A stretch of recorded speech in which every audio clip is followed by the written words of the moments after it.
BBC Discovery প্রধান শিরোনাম। সাথে আছি আমি মোহাম্মদ নিজামুদ্দিন।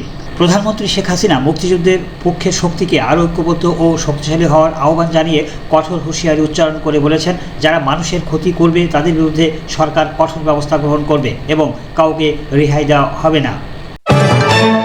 সরকার সুস্থ সাংবাদিকতার পরিবেশ তৈরিতে কাজ করছে, জানালেন তথ্য ও সম্প্রচার প্রতিমন্ত্রী। বঙ্গবন্ধু শেখ মুজিবুর রহমান একটি শান্তিপূর্ণ দেশ, অঞ্চল ও বিশ্ব দেখতে চেয়েছিলেন। তার জন্য দেশ ও দেশের বাইরে সবাইকে একত্রিত হয়ে কাজ করতে হবে, জানালেন ডক্টর কামাল চৌধুরী। প্রাকৃতিক দুর্যোগ, বিশেষ করে তাপমাত্রা কমাতে পরিবেশের ভারসাম্য রক্ষা করা অন্যতম অপরিহার্য অংশ। পরিবেশ বাঁচাতে বেশি করে গাছ লাগানোর আহ্বান জানান লেবার পার্টির চেয়ারম্যান সেকেন্দ্র আলী মনি। গাজীপুরে নেশার টাকা না পেয়ে ঘরে আগুন দিল ছেলে, আগুন নিভাতে থানা পুলিশ।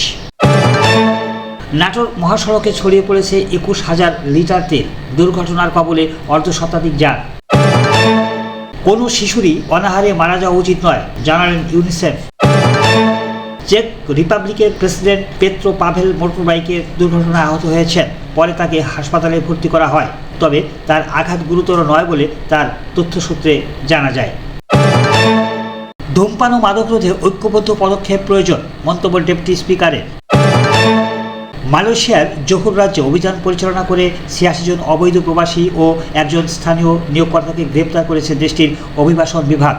তারা সবাই বাংলাদেশি। পুলিশের সাবেক মহাপরিদর্শক বেনজির আহমেদের বিরুদ্ধে দুর্নীতির অভিযোগ ওঠায় তার সব স্থাবর অস্থাবর সম্পত্তি জব্দের নির্দেশ দিয়েছে আদালত। ডিশ লাইনে তারের সঙ্গে জড়িয়ে ট্রেনের ছাদ থেকে পড়ে 5 তরুণ আহত হয়েছে। বৃহস্পতিবার বিকেলে 4:30টার দিকে ফেনী রেলগেট এলাকায় এই দুর্ঘটনা ঘটে।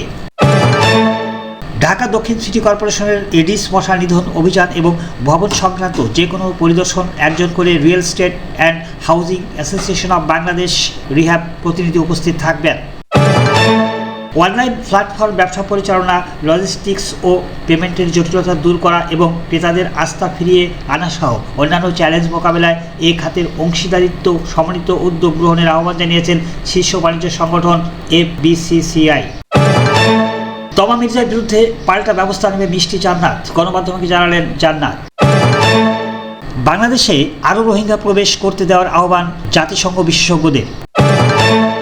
আমেরিকার বিপক্ষে সিরিজ হেরেছে বাংলাদেশ দল, আর এই হারের পর সংবাদ সম্মেলনের কথা বলেছেন সাকিব আল হাসান। জানিয়েছেন সিরিজ শুরুর আগে পর্যাপ্ত অনুশীলন না করতে পারার কথা, এমনকি বিশ্বকাপের প্রস্তুতি অংশ হিসেবে যতটা সুযোগ সুবিধা পাওয়ার কথা সেটাও পাননি।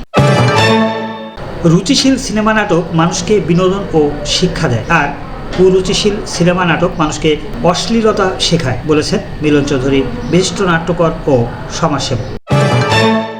বঙ্গোপসাগরের সৃষ্ট লঘুচাপটি আরও অগ্রসর ও ঘনীভূত হয়ে সুস্পষ্ট লঘুচাপ আকারে বর্তমান পশ্চিম মধ্য বঙ্গোপসাগর ও তৎসংলগ্ন পশ্চিম দক্ষিণ বঙ্গোপসাগর এলাকায় অবস্থান করছে। এটি আরও ঘনীভূত হতে পারে বলে আভাস দিয়েছে আবহাওয়া অফিস। এই অবস্থায় গভীর সাগরে বিচরণ না করে জেলেদের উপকূলের কাছাকাছি এসে সাবধানে চলাচল করতে নির্দেশ দেওয়া হয়েছে। উপকূলের দিকে ধেয়ে আসছে ঘূর্ণিঝড় রেমাল। রবিবার রাতেই হতে পারে ল্যান্ডফল, অনুমান আবহাওয়াবিদদের। সাগরদ্বীপ ও খেপুপাড়ার মধ্যে কোথাও আশ্রয় পড়তে পারে ঘূর্ণিদানব রেমাল। সাথে থাকার জন্য ধন্যবাদ সবাইকে।